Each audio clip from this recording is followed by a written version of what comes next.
yeah, we wanted to see for ourselves. I didn't want to, I wanted to see Tommy Stinson play too. I'm a have been huge Replacements fan. Um, Wanted to see what the whole thing was, but it was everything. It sounds like the type of thing that if I tell the story and remember how it happened, it sounds kind of made up. That like, yeah, Guns N' Roses was like an hour and a half, 2 hours late, right? It was like watching the entire band show up and waiting for Axl to show up, right? And then it was like at the last minute, you see this van that screams, down the road, and there's 100,000 people or whatever waiting for but you could see this van, and then they all get the calls on their walkie-talkies like, it's happening, right? So they all get up on stage, and Axl jumps out of this minivan with his little Yoda lady, whatever. You knew about it, yeah. Okay. Yeah, his and I stood 5 feet from that, from Bucket Face or whatever his name is.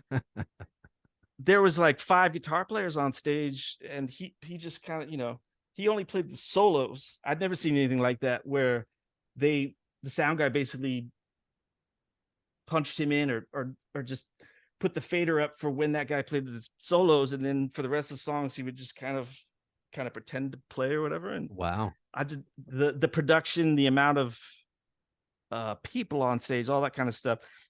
Where it went downhill for us was well, I'll tell you one thing that was the funniest part to me. The most Spinal Tap moment was they opened with Welcome to the Jungle, and Axl came out. So the first thing he said that came out of his mouth, he went to the edge of the stage and he said, and we're in Osaka, and he said, Tokyo, fuck, right? Like he realized halfway through that he wasn't in Tokyo.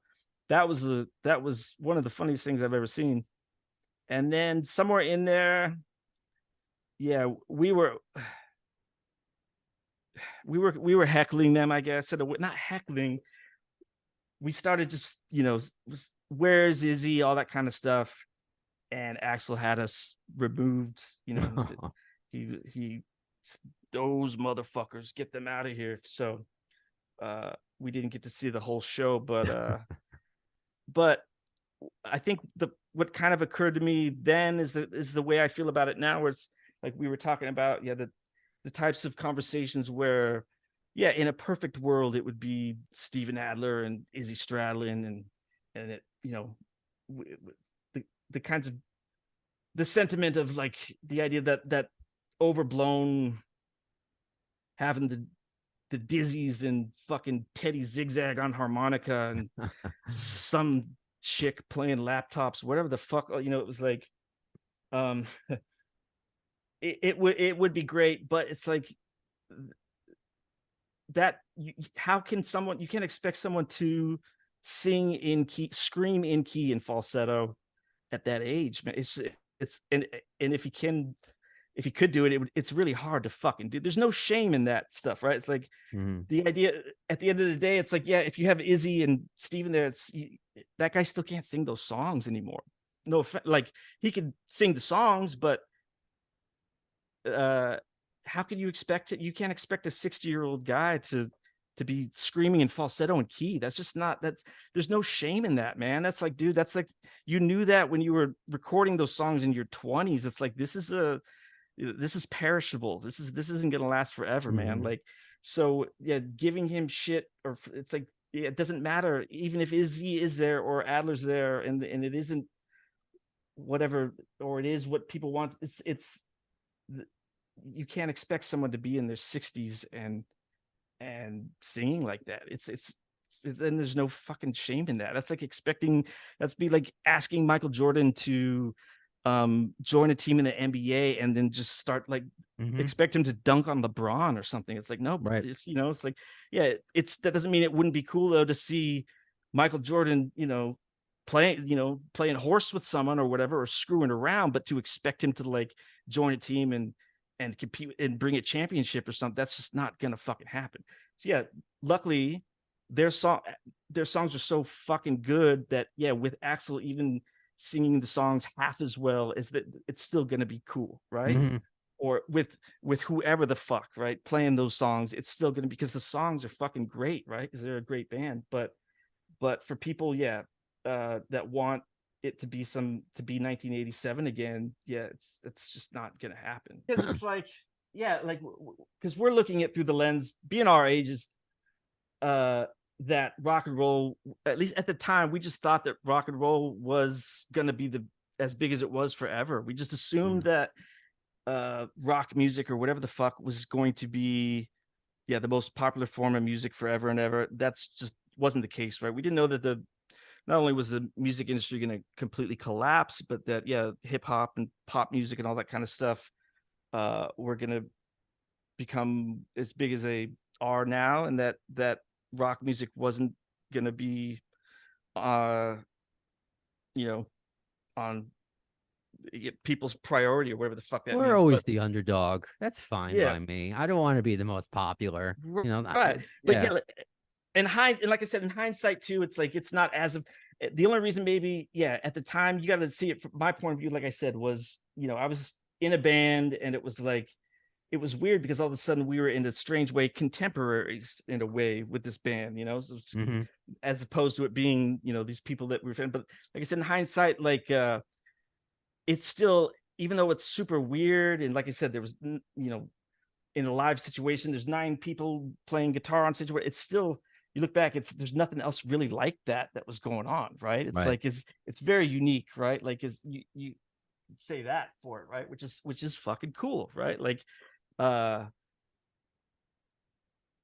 so no hate whatsoever. I just like Oh, I was just such a fucking fan that and you're it talking like a fan, which that you like should be allowed to do. right. I just was like, at the time, the way me or bandmates felt was like, fuck, man, I don't, whatever it fucking takes, get fucking Izzy. And I'll admit that's kind of how I felt when I heard those last couple songs that came out, where it's like, because I don't even think people, I guess that bums me out to a degree, that like people don't realize how important Izzy was to the band, right? It's like he didn't just kind of write. The guy wrote, and the songs that he wrote, he didn't just write the fucking music. He wrote the words too. Like Patience, he wrote the entire, like, Don't Cry. I'm sure Axl wrote some of it, but like he wrote the music and the words for a lot of stuff. And then was uh he was massive. He was, in my opinion,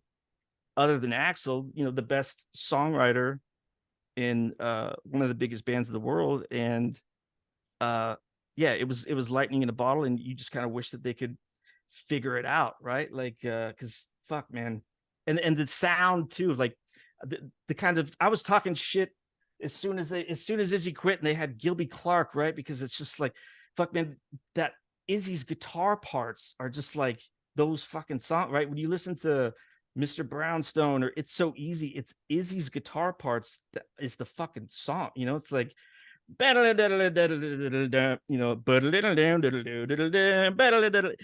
Slash is going, he's playing chord. If you don't have Izzy playing that part, it's just not the same, right? Yeah. And I just kind of felt, as a fan, as soon as he wasn't there and someone else, it was like, it was like, even though we were already bummed out that Popcorn wasn't in the mix anymore, it's like nothing against Matt Sorum or anything like that, but uh yeah but Well, let me ask you, because I love your perception of this. In addition to a musician, you're a fan. That's kind of how I approach. I work in radio, but I'm also a fan. yeah So I think that comes out, and I think that comes out in your live playing, which is why people love watching you play, because you're a performer.